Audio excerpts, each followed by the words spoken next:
Hello and welcome to the Field Engineer. Today we are talking with Hector Cheda. So Hector is an engineer who's based in the UK, but you can tell from his accent that he's not originally from the UK. Welcome, Hector. Getting straight into it, can you tell us a little bit about your background and about your professional journey? Hi, good morning, Charlie. First of all, I'm really grateful for the invite, and I know how much value and passion is packed into this community, like the peer engineer. So it's my pleasure to spend this time with you, and I look forward to your questions and seeing, well, where this discussion takes us. So about my background, I'm industrial mechanical engineer. I have a higher national diploma in electronics, and after that, I did a bachelor's degree in mechanical engineering and finally a master's degree in industrial engineering. As I feel very attracted with the UK market, so during the pandemic, because I held the master's degree in 2019, just before pandemic, I made a decision to start my career in the UK, and I got a very good proposal to start my career at Zetes. Zetes is a company which work in a logistical supply chain sector. My role was to coordinate and to collaborate with the workshop, and thanks to me, the workflow improved significantly due to the delivering devices within the agreed time frame with the different customers. And I perform on site on maintenance, install, and repair complex level systems. And yeah, based on that experience, I moved to Thermo Fisher Scientific, the world's leader in biotechnology research. So in this job chapter, as a field service engineer, I specialize to maintain, to install and repair a complex machine called cryo electron microscope. And now I'm looking forward to my next step in my career. So I'm being very selective. And so yeah, I'm looking for a company that aligns with my values personally and technically. Perfect. Excellent. Thank you very much. So, what is it about field engineering that for you that you enjoy, and why would you recommend field engineering as a career choice? As a industrial mechanical engineer, so I've always wanted to bridge the gap between the theory and the real world application. So what I enjoy the most about field service engineering is like, okay, I remember I know this thanks to the theory, but I would like to find, an application in the real life. In fact, I remember one of my main achievements when I work at, if you have electronic basis or electronic background, the impedance or the resistance increases with the temperature. It's like if the temperature is coming up, the resistance is coming up as well. And working with a electron microscope, one of the critical parts in the electron microscope is the optics. The optics it's like the heart of the cryo-electron microscope, because uh, its function is to manage the entire lens system and the beam alignment, because the beam is very important in cryo-electron microscope. And I remember one customer, this customer had a problem with the optics. It's like it was incident because one of the optics rack was replaced. It's like 3 months ago, or what? Yeah, it's like from the first replacement to this problem is like it it took 3 months. Okay, so I took a look and I see the water is not in good condition, and the other is, thermos with water. The water was not in good condition. I made a decision to flush the water and replace one of the racks. And after flushing the water and after replacing the rack, it's like, oh, the problem came back, and it's like, what's going on? What's going on? What's going on? And so yeah, I took a look in the service documentation, in the different work instructions, and the different well theory. And I say, as the problem was with the optics, if the temperature reaches 90 degrees, optics degraded. So you cannot use the microscope. Okay. And it's like, let's have a look, or let's keep going. And I found, oh, about the impedance and the temperature, it's just a reference. So what's going on? If it's like a reference, what's wrong with this? I was thinking. In fact, I called my ambassador, an expertise engineer, and he told me, yeah, if I were you, I'd speak to GTS, Global Technical Support. And I called the Global Technical Support. And the Global Technical Support told me, as you've replaced this rack twice, the problem persists. If I were you, I replace the accelerator. It's very complex. I need an expertise colleague with me, and it's like it takes time. It takes time. Maybe it can last 3 days, 4 days. The customer was concerned because they wanted to use the microscope, and in fact, they scheduled some hours the next day to use it, and so yeah. Yeah, so And it wouldn't be a good thing from the customer's perspective. They've been having problems with this machine, and the guidance is, oh, maybe you need to take it down for 3 days. I can see from the customer's experience, that's not a good option, right? yeah, so it was very challenging, after, and I'll comment this later. As a field service engineer, you have to be a intuition, Yeah, and I have an intuition. It's like it's not necessary to replace accelerator because it's very, very complex, and we would have to commit more people, and due to the workload, I think it's not a good idea. And I kept searching, and after checking the parameters on the user interface, and I saw some parameters fluctuating. Fluctuating is like, mm, it was a problem with contact, and I took a look in the cable, one of the cables, in the back of the rack. Okay, so I stand by the rack, and I unplugged one of the cables. A cable was a RS-232, so well-known cable, and I dismount the housing, and I checked the wires into the cable were, in contact with the pins, because I checked one of the pins, one of the wires in the pins was not in contact properly, so I check it, mount back, cable back, and switch the optics back, and after that I see, oh, after 1 hour, after 2 hours, after checking it remotely, it's working, and it's like, it's one of my pieces of advice. You have intuition, go for it. Go for it, and don't have doubts. Go for it, and it's like it's another lesson for you. It's very, very, very, very important in my point of view. Very, very Yeah. important. And so I feel very, very proud with this achievement. Yeah. Yeah. Yeah, and we all know as field engineers, those intermittent faults are just the worst. Because you can end up on that cycle of change this, change that, and just trying to find out what the root cause is.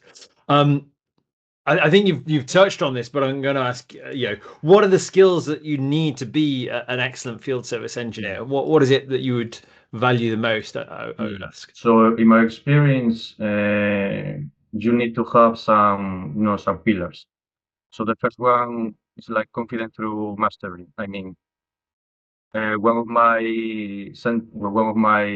mantras or sentences as a field service engineer is practice makes excellence. If you have opportunity to play with a machine, and if you have time, for example, in a training course, or with a customer you have trust, or with a colleague, enjoy it.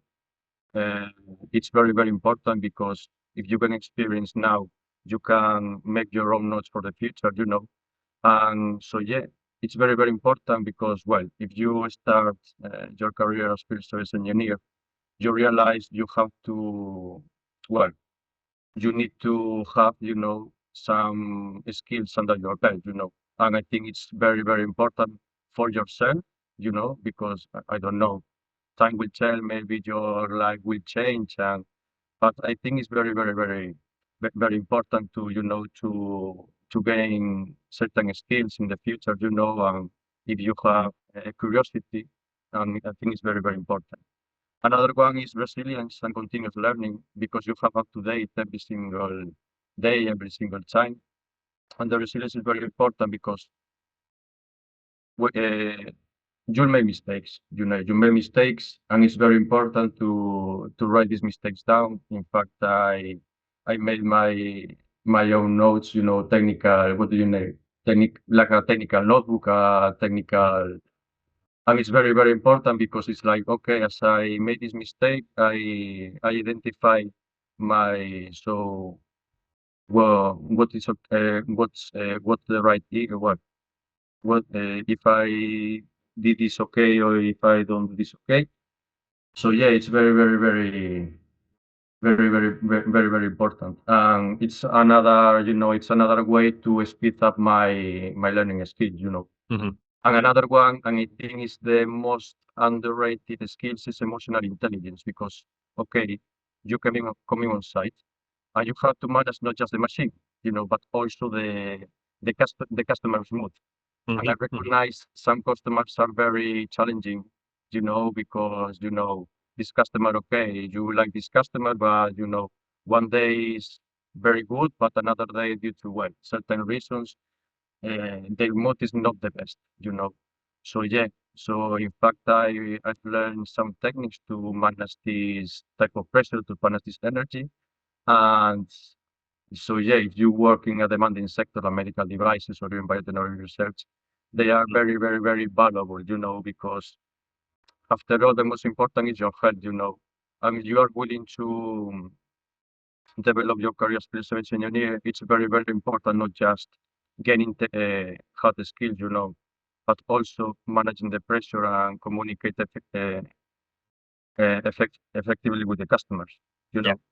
And I think so. Yeah, in fact, I saw one interview with some managers, yeah, and they mentioned about the emotional intelligence and give alternatives to manage the emotional intelligence. And I think it's very, very important. And there are a lot of competition here, and so yeah, it's very, very important. Yeah, absolutely. Yeah, and the other one, strategic network. If you have the opportunity to know colleagues, for example, like you, for example, in the company, or even if you attend training courses with your company and I know another other field service engineer. But for example, I have a good friend who lives in Uzbekistan. He it's like he he adds a lot of value in my life, and he recognized my effort, and I think it's very, very, very, very, very important. Very important. Yeah, if you work in in a big company, so yeah, it's like a gift. Yeah. Yeah, I love that you're touching on two really key areas. Obviously, for field service engineering, fixing is what we do, and that's obviously a core. But I think the emotional intelligence, the communication, and I think also the networking piece.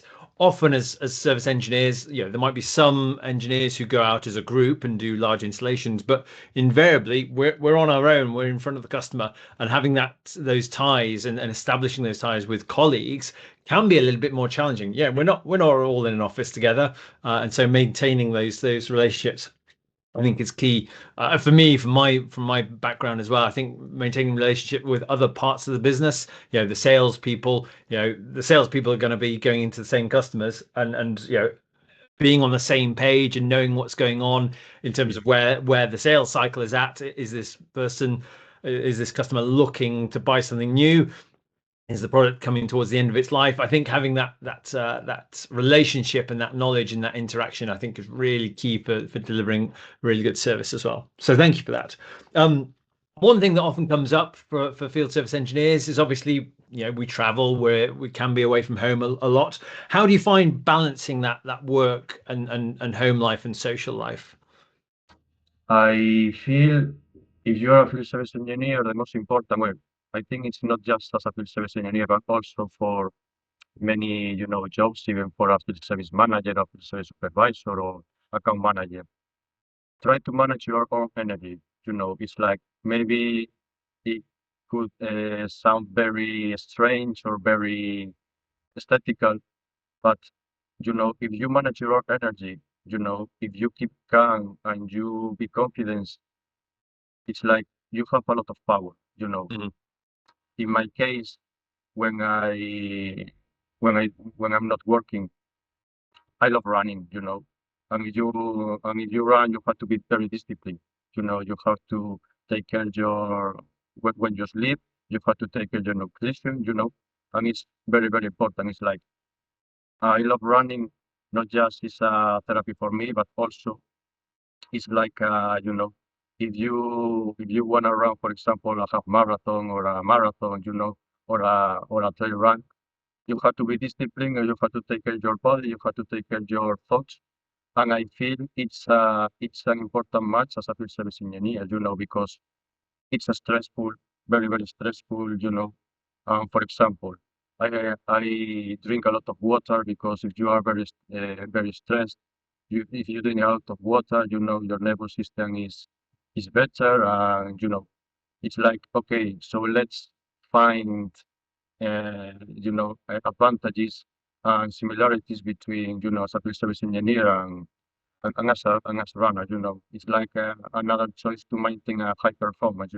Because if you be like your personal life, your private life, you know, if you work as a field service engineer, it's like as a field service engineer for a customer, it's like a clue how your life is. You know what I mean? Yeah, yeah, absolutely. And rounding out our conversation, what would you recommend to others just starting out as field service engineers? What would you pass on? What would you say to someone who's starting out? If you have the opportunity to find a mentor like an ambassador, uh, it's a very good choice. I had experience, and I had an ambassador at Thermo Fisher, and it was a very, very, very, very good experience, and I have very good memories with my colleague, because you can learn not just his or her or their technical skills, but also the soft skills. How this person manages the customer, how this person uh, builds up confidence, and builds up trust with the customer. And it's very, very important. And if this ambassador is has leadership skills, it's a plus. It's like a game changer, because you can learn a lot. This type of person adds a lot of value, in your, well, in your career, basically. Mhm.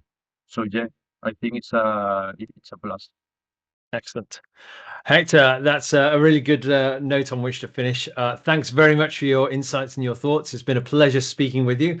And yeah, thank you to our audience, and we will see you on the next one. Thank you very much for your time. Have a good one. Thank you.